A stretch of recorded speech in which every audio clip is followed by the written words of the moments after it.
నాగర్ కర్నూలు జిల్లా కుమ్మెర మల్లన్న జాతర ఘటనలో పోలీసుల నిర్లక్ష్యం స్పష్టంగా కనిపిస్తోందన్నారు SC ST commission chairman Bakki Venkataiah. 2 నెలల చిన్నారి మృతికి కారణమైన నిందితులను పట్టుకోవడానికి ప్రత్యేక బృందాలు ఏర్పాటు చేయాలని ఆదేశించారు. నిందితులపై హత్య కేసుతో పాటు ఎస్సీ ఎస్టీ కేసు కూడా నమోదు చేయాలన్నారు. నాగర్ కర్నూలు కలెక్టరేట్లో బాధితులతో మాట్లాడి వివరాలు అడిగి తెలుసుకున్నారు SC ST commission chairman Bakki Venkataiah. బాధితుల కుటుంబానికి ₹1,00,000 అందించారు కమిషన్ సభ్యులు.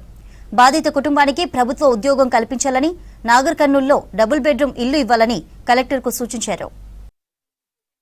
కేసు ఇచ్చిన దానిలో గణేష్ మీద కేసు ఇచ్చిండ్రు, అది అటెంప్ట్ మర్డర్ కేసు నమోదు చేసిన వాళ్ళు చెప్తున్నమాట, పోలీసు రిస్క్గా చెప్పినమాట.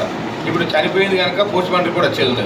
రాగానే ఇది 2 రోజులనే రిపోర్ట్ రేపు వస్తుంది. రాగానే మర్డర్ కేసు కింద నమోదు చేస్తాం, తప్పకుండా చేస్తామని చెప్పి ఎస్పీ గారు చెప్తుండ్రు. నిర్లక్ష్యం అయితే ఉన్నది, పోలీసు శాఖ నిర్లక్ష్యం అయితే ఉన్నది. వాళ్ళ సామాన్యులు కనుక సామాన్యులకు ఒక న్యాయం, ఉన్నోళ్ళకు ఒక న్యాయం అనే విధంగా ఉన్నది. ఈ వివక్ష మంచిది కాదు, అది కూడా తగిన ఆదేశాలు ఇచ్చినాం. నేను తప్పకుండా ముఖ్యమంత్రి గారి దృష్టి కొత్త ఈ కేసులో నేను ఒకటే ఒక ప్రభుత్వాన్ని డిమాండ్ చేస్తా. ఈ కేసులో ఒక ఫాస్ట్ ట్రాక్ కోర్టు ఏర్పాటు చేసి ఈ కుమ్మెర విలేజ్ కేసును సత్వరమైన ఒక ఫాస్ట్ ట్రాక్ కోర్టు ఏర్పాటు చేయాలని కూడా ప్రభుత్వానికి చేసి వాళ్ళకి ప్రత్యేక శిక్ష పడే విధంగా కమిషన్ చర్య తీసుకుంటారని చెప్పి కూడా ఈ సందర్భంగా తెలియజేస్తాం.